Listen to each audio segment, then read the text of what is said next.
How do you improve faster than everyone else in MMA? If you want to be the best in the world, you're going to have to solve this problem because everybody is training. If everybody else is training too, they're training as much as you, how are you going to get better than them? How are you going to improve faster? Now, there's some pretty simple things that we can talk about first. They're not necessarily easy. You might have to give up everything in order to accomplish them, but they are simple. Number one, you need to be able to train in the morning and train in the night. Well, maybe that's number two. Actually, number one is you need to find a good gym. What is a good gym?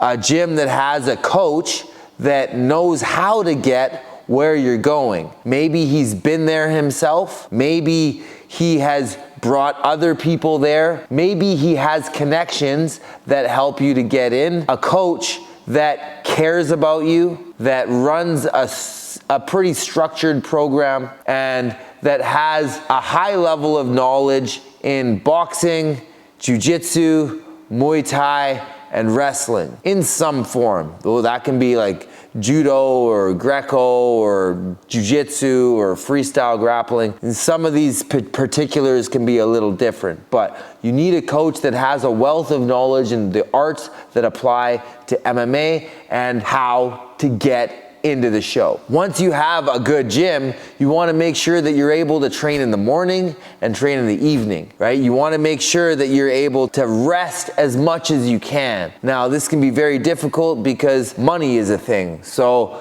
you got to figure out a job that you can do to earn enough money to live while still getting in the training that you need to get, which generally MMA fighters train sometime in the morning, usually late morning, like 10, some people at 8, and then they come back again for an evening session, usually around 7. In between that, they are resting, eating, recovering. Rinse and repeat, you do that 5 to 6 days a week. Make sure you take one off for rest. That's another point. We need to rest enough. If you're not resting enough, your body is not going to last. It takes a very long time to get good. It takes an even longer time to get to the top of the world, and we make all the money when we're at the top. So you need to make sure that your body is gonna last enough so that you can make the money once you finally got the spot that you've been working at for 15 years. Okay, so make sure you have 1 day of total rest. If you want to make that even better, you can make sure that when you are resting, you're not just doing nothing. If you're just doing nothing and sitting on a couch, that helps, but it could be a lot better if you would go and get some massage therapy, go and see physio, right?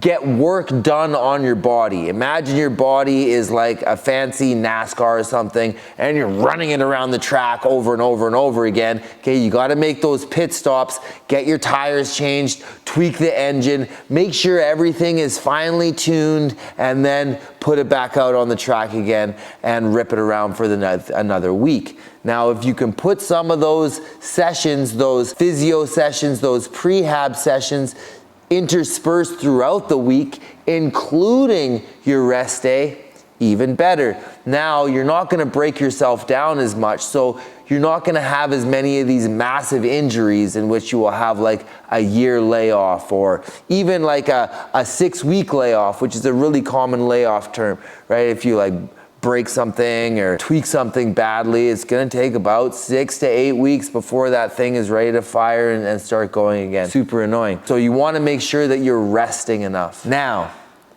here's the bad news. Everybody's already doing all of that. All the guys that you're competing against already know all of that. They're already doing all of that. They're already training at good gyms. They're already resting properly. Everybody's seen what some of the best athletes have done. Everybody's seeing what they're doing now and just copying it. So you've got guys that are amateur fighters and they're training like professionals. They're training, they're giving their whole lives to it. They're training twice a day. They're resting once a week. They're doing active recovery. They're doing prehab before every training session, or at least some of the training sessions. They're drilling proper moves. That's something we should talk about. I don't think enough MMA fighters drill. The really good guys drill a lot. but I don't think enough of the athletes out there are putting the emphasis on drilling that is required. Drilling can be like active, almost goal-based games, but it can also be like low impact, almost no resistance, drilling of moves so that you store those moves in your body instead of your brain. So your brain doesn't have to think, oh, put your leg here, put your arm there. Your body just goes to it and does it. Very important practice, and a lot of people don't do this enough. Okay, but the best do. The best of the best are all doing that already. How are you gonna get better than those people? I experienced this. I was training in Montreal at the time. This was probably 2014, and I was good. I had acquired a high-level coaches for years. I had given my entire life to it. I was at training twice a day, doing all of the things that I just described. But I still wasn't able to get ahead of the other people. And it's because I was listening to my coaches. Here's the thing. If you want to be the world champion, what is the world champion? The world champion is essentially the best fighter that's ever existed at that weight class, because generally the fighters that are fighting now are better than the fighters of the last generation, which are better than the fighters before that generation. You can really see this if you like take any fighter from today and put them back 15 years, they would probably be like 3 division champions. The sport grows and evolves very quickly. So if you want to be the very best in the world, that would mean that you also have to be better than your coaches. Once you have competed at an elite level for a long time, you're going to know more than the people who are telling you what to do. When that happens, it's up to you to become the explorer and figure out new ways of thinking, new ways of combining old techniques, or new ways of doing things all together. Create your own techniques, create your own approaches. You want to create your own systems and methods and theories that govern when you do what. Because that's what really determines who's the better fighter, is who makes the better decisions in the moment. Who can predict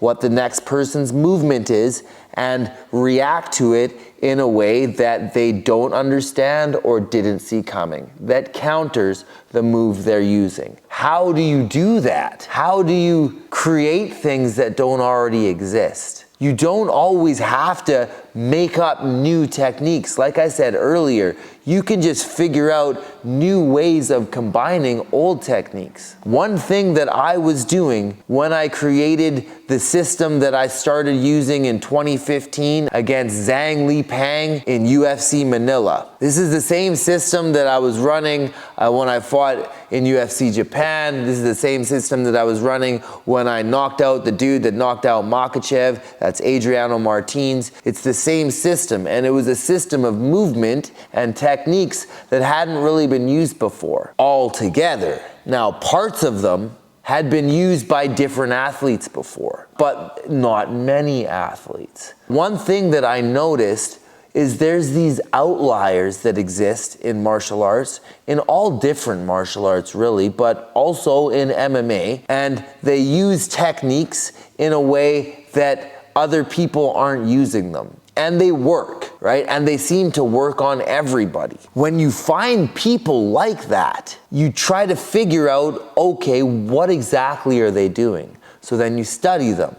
You study all their fights, you slow motion things and watch the same clip over and over. And sometimes there's other people that have already done breakdowns on these things on YouTube or elsewhere, right? And it's good to get all those perspectives. If you can figure out their system, then you go and drill it. You test it on other people that are at your gym, and then drill it into your body. That's a little piece of this new system that you have, right? This outliers technique. Think like Ronda Rousey's armbar. right? She was doing some things on these arm bars that you don't see a lot of people doing. One guy that was very, very successful at doing exactly what I'm talking about right now is Dominic Cruz. If you go and look at Dominic Cruz's footwork, what the hell is that? Who else have you seen that does that? He's like backing up in like a square stance, getting at range in a square stance, like shifting his feet back and forward. But then he'll go pop, pop, and put in the right foot, or pop, pop, and put in the left foot. So he's able to enter into either stance in a split second. And then once he enters into his stance, he'll use pendulums to bump around the corner. He'll use the dart. He connected it to the knee tap. He figured out these old school boxers that had some different footwork than everybody else was using, and he absorbed it into his style,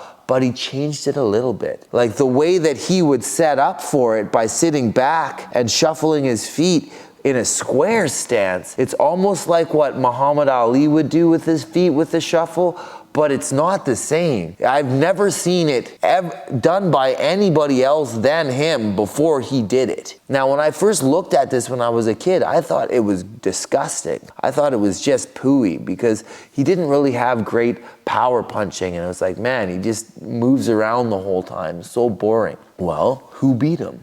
Not many people. He was very dominant at the top for a long time, right? Until people started figuring out what he was doing by studying his tape and then catching up and figuring out ways to defeat it, right? Which is why you need more than one system. You can't be all footwork. You gotta have different ways of thinking about every single situation that you can. So one thing that I realized when I was fighting was that the jiu-jitsu pinning systems, however effective, are extremely difficult to get to. It takes forever to get there. So for you to get a takedown and then pass the guard and then get into mount with the hope of doing damage, and then the guy just turns his back and now you're taking his back, but easy to slide off the back and now you're on the bottom, and then you gotta do the whole thing again, right? To get back to these dominant positions in which you're able to get submissions and land ground and pound. I decided, why would I do all that work to get to a position that I can win in, but it's really far away? Why wouldn't I just master getting into a position that's quite close to me, that everybody can tell that I'm winning, and master that position doing damage and threatening submissions, right? Which I did in the backside body lock or the tight waist, right? In the clinch, when you're behind the person and you have the body lock. It's a very dominant position. If you look at any judge, ask any judge who's winning when I'm in that position on the person, everybody's gonna know it's me. I have good opportunities for takedowns. I can take the back and finish with the choke there. The pathway to mount is easy. And even when I am there, I don't have to get the takedown. I can just knee them in the body, I can stomp on their legs, I can knee them in the butt, and then exploit their movements that I know they're going to make. You can't stay there forever, but I know what the people are gonna do when I do that to them, right? So then I have plans for all of those movements. So I create a system, a large system around a very small portion of the game that's easy to get to. And then nobody else is really thinking about it in the same kind of depth as I am, right? And you can do that all over the place. There's so many of these positions that exist within MMA. There's so many situations that exist within MMA. You can go deep on a lot of different stuff that most people neglect. And it's in the things that other people neglect that you will get the most benefit. Here's something that's very, very true. Everyone is really good at kickboxing. Everyone is great at freestyle wrestling, or at least defending freestyle wrestling. They're also great at getting up off the ground. You have to be competent in all of those. If you're not competent, you're never even gonna get to the show. You're not ever even gonna smell the UFC. Once you're competent at those, try to make sure that when you fight, You don't allow those situations to occur because that's where your opponent is likely the best. That's where they've spent the majority of their time getting good at. Look at how Ryan Hall approached the game. Now, obviously, he got exploited by Ilia Topuria. Not making the case that that didn't happen. What was happening before he ran into Topuria? There's a whole lot of people getting really frustrated why they can't beat up this nerdy dude who's playing Magic the Gathering in his hotel room but the night before the fight. Ryan Hall isn't super athletic. He's flexible. He's not even really good at boxing, right? Like you think you would have to be good at boxing to fight in the show, but he's not even really that great at boxing. Everybody else is good at boxing. It's gonna take him too long to beat them in that manner. So he plays a game that they can't play. Obviously, he's good at jiu-jitsu and is so good off of his back with jiu-jitsu that most people will run away from him when he lies down. So he played too close. The guy comes close, I'm just gonna flop to my back and welcome him to come on top, and then I'm gonna rip his legs off when he does. Or too far. I'm gonna be outside a punching range and I'm gonna use Taekwondo or karate. I think he learned it actually from Wonder Boy. So karate, he used karate kicks, very similar kicks, right? Side kick, hook kick, round kick. He's a southpaw and he just plays that front leg game all night. Stays so far away from the person they can't punch him, and then when they get frustrated by that, they try to close the distance, and then he just flops to his back, rolls into the legs, and BJ Penn, outside 50-50 or backside 50-50, rips the guy's knee apart. If Ryan Hall had spent the same amount of time once he decided to do MMA on boxing that he did on learning karate, he would have gotten killed, because he wouldn't have been good enough at boxing to compete with the other people who were boxing in the UFC. So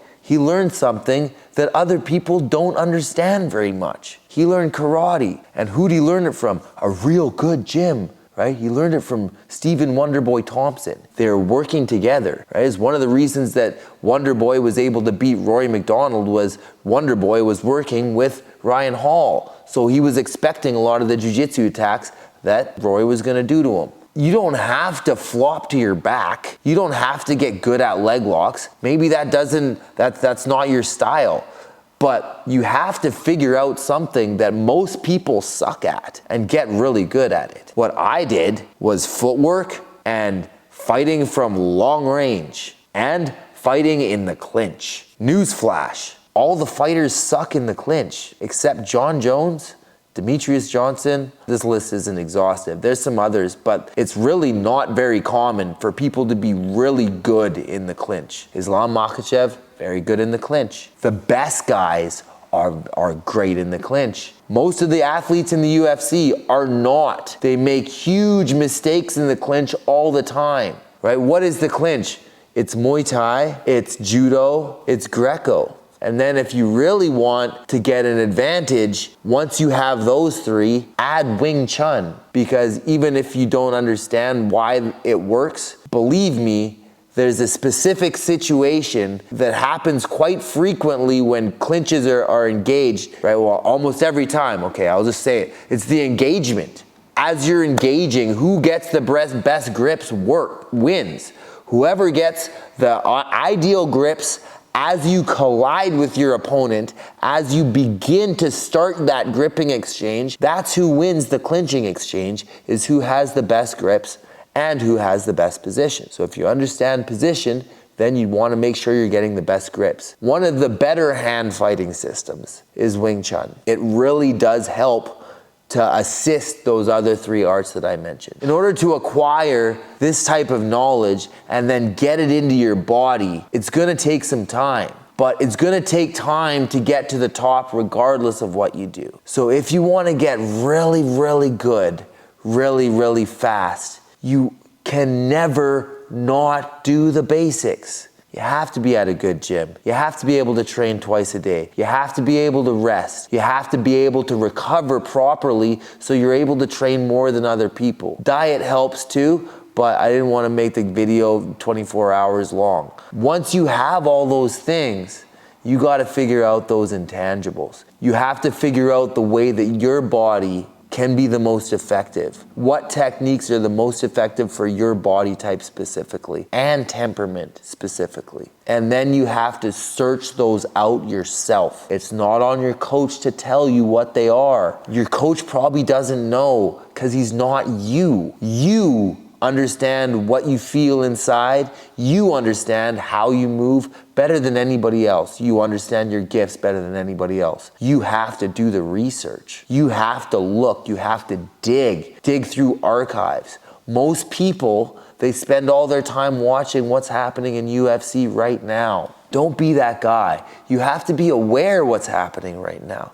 But everybody forgets the past. Everybody else is watching the fights that are happening right now. Watch those, but also go back. Go back to 30s boxing when they had horsehair gloves. How did they block horsehair gloves? Boxing gloves are a lot bigger than horsehair and definitely not a lot bigger than MMA gloves. How did they block in those times? Maybe that's something you can utilize. How are these tie clinchers so strong with their position, right? What are all the different grips that are possible with the tie clinch? How do you see tie clinch in MMA? No. Is that because it doesn't work? No, it's because we forgot it works. Anderson Silva's gone and now we forgot it works. You gotta dig, you gotta go back.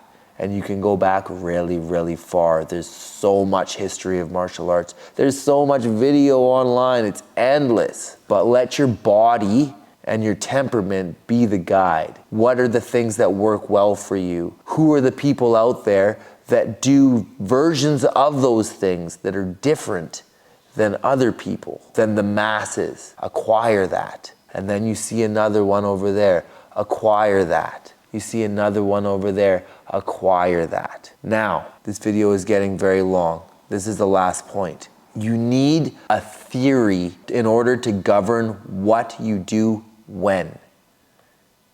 You have to come up with that. If I tell you my theories, then everybody will know that too.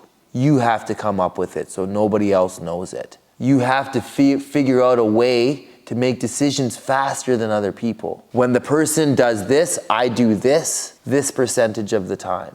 This percentage of the time, I do this.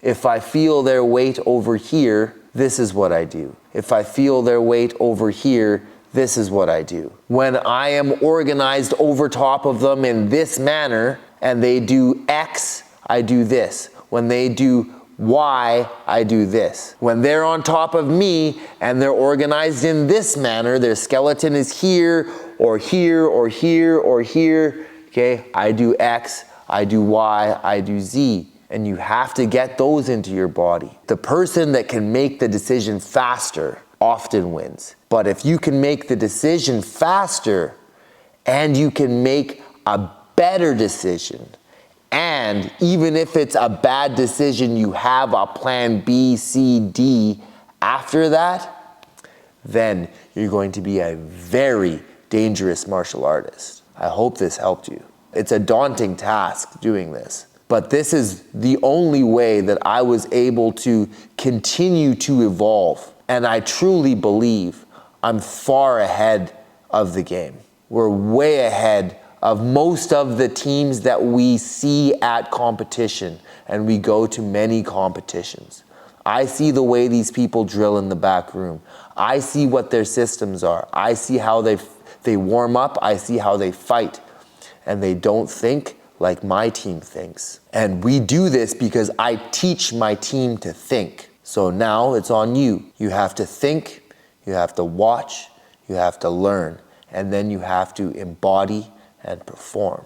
If you want to join my team, we have an online community that is free to join. It may not be always free to join, but it's free right now. So you better click that link down there, and I'll see you in Fighters Heaven. Peace.